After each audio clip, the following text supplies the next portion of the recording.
He sat on the cold pavement, head buried in his hands, his suit now nothing more than a faded memory of better days. Hunger gnawed at his stomach, but it wasn't the worst pain he carried. People passed without a glance, until a little girl with curly hair and worn shoes stopped. In her tiny hands, she held 2 pieces of bread. That small act would change everything, but also lead to the greatest heartbreak of his life. How could kindness and tragedy be so deeply intertwined? Before the streets became his home, Daniel Reeves was a man of quiet dignity. He worked tirelessly as a construction foreman, providing for his family and saving every dollar he could. His neighbors respected him. His colleagues admired him. He wasn't wealthy, but he was rich in love, especially for his young son, Matthew. Every evening, Matthew would run into his arms as he walked through the door, the day's fatigue melting away in that small embrace. But life, as Daniel would learn, can be cruel without warning. A sudden downturn in the economy wiped out the company he had devoted decades to. Layoffs came without severance, and in a matter of months, his savings were gone. Job applications were met with cold rejections, many hidden behind polite excuses. But Daniel noticed a pattern. His skin color seemed to be the silent barrier that no one dared name. Still, he pressed on, determined to protect his son from the storm. Yet, as the bills piled higher, the cracks began to show. Hunger became a constant shadow, and despair crept in. What Daniel didn't know was that one small encounter on the street would soon rewrite the course of his life forever. The first winter without steady work was the hardest. Daniel had sold nearly everything of value, tools, furniture, even his beloved guitar, to keep food on the table. Yet every week, the cupboard seemed emptier, and the air inside their small apartment felt colder. When he applied for jobs, Daniel noticed something strange. He'd see "Help Wanted" signs posted in store windows, yet when he walked in, the manager's expression would shift the moment they saw him. The conversation would turn short and polite, ending with, "We'll call you if something opens up."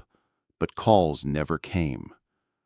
One afternoon, dressed in his best suit, Daniel went to a job fair in the city. He watched as a white man with half his experience was offered an interview on the spot. Minutes later, when Daniel stepped up with the same resume format, the recruiter barely glanced at him before muttering, "We're not hiring for that position anymore." That same man who had been given an interview walked past Daniel minutes later, shaking hands with the recruiter. Humiliation burned through him, but he swallowed his pride, determined not to let anger show. He still had Matthew to care for. Days later, his landlord taped an eviction notice to the door. They had 2 weeks to leave. That night, Daniel wrapped his shivering son in an old blanket and whispered promises he wasn't sure he could keep. The final blow came when Matthew fell sick from malnutrition. At the hospital, Daniel faced another wall: questions about insurance, payment, and identification. The nurse's tone shifted after glancing at him, her words slow and cold, as if she doubted every word he spoke. Hours passed before a doctor finally saw his son. They left the hospital with a small bag of medicine Daniel could barely afford, but the damage was already done. Matthew's frail cough echoed in Daniel's ears as they walked through the icy streets. That evening, Daniel sat on the cold pavement, holding his head in his hands. His pockets were empty, his son's health fading. And then a shadow fell over him.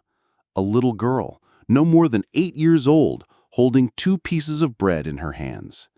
She smiled, unaware that she was standing at the crossroads of Daniel's life. The little girl's hands trembled as she held out the bread, but Daniel barely noticed. His mind raced with helplessness and shame. How had it come to this? Once a respected man, now reduced to begging on the streets, while his son's life hung by a fragile thread. A group of passers-by laughed, pointing fingers, whispering cruel comments about Daniel's skin and his misfortune. "Why even try?" one sneered. Another added, "Should have stayed in his own neighborhood." The words stung more than the biting cold. Every insult echoed the invisible walls that had trapped him for months, barriers no resume or effort could break. Matthew coughed violently beside him. Daniel's chest tightened. He clenched his fists, feeling a rage and despair so raw it burned through his very bones.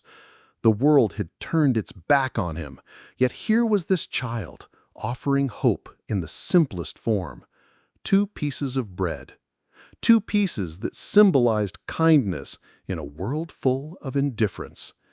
But just as he reached out to accept them, a police officer's shadow loomed over him. "Move along, sir," the officer barked, ignoring the girl entirely. Daniel's heart sank. The small mercy he had found, the first sign of humanity in weeks, was threatened to be taken away before it could even touch him. In that moment, Daniel realized that survival wasn't just about money or food.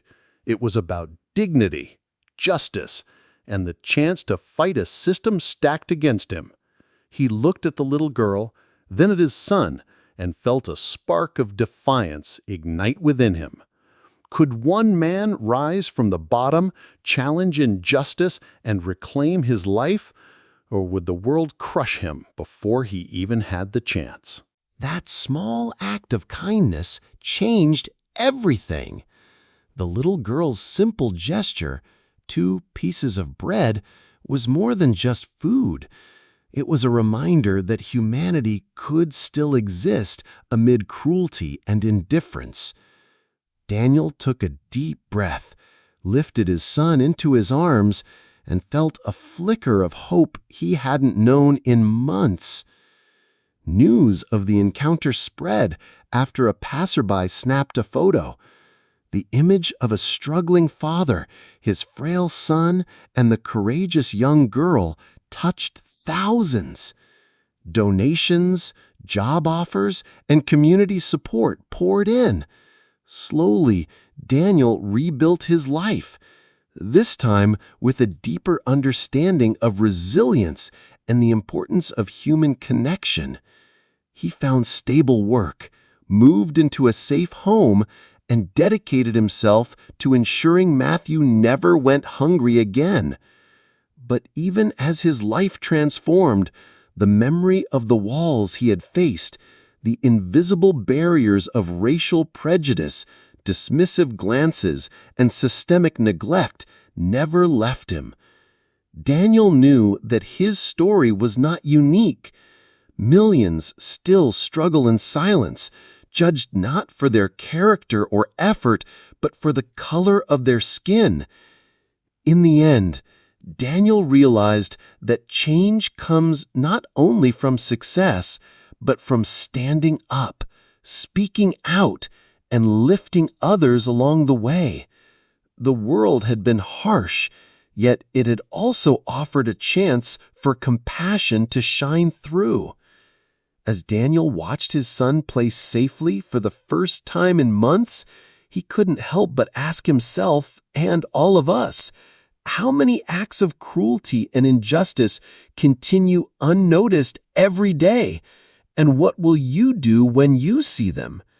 Because sometimes it takes just one small gesture to spark hope, ignite change, and rewrite a life.